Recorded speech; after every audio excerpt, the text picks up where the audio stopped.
तर आपण आज राज्य मंत्रिमंडळ हे आजवर पाहणार आहोत. तर अ, आपल्या महाराष्ट्राचे मुख्यमंत्री आहेत देवेंद्र फडणवीस साहेब. तर उपमुख्यमंत्री आहेत, दोन आहेत. पहिले आहे एकनाथ शिंदे आणि दुसरे आहेत अजितदादा पवार. आणि अर्थमंत्री आहेत, अर्थमंत्री व उत्पादन शुल्क मंत्री अजित पवार.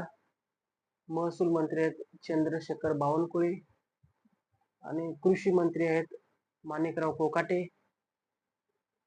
नगर विकास मंत्री आहेत एकनाथ शिंदे साहेब आणि शिक्षण मंत्री आहेत दादाजी भुसे.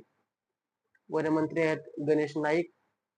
पर्यटन मंत्री आहेत शंभू राजे देसाई आणि पर्यावरण मंत्री आहेत पंकजाताई मुंडे. क्रीडा व अल्पसंख्याक मंत्री आहेत दत्तात्रय भरणे. धन्यवाद.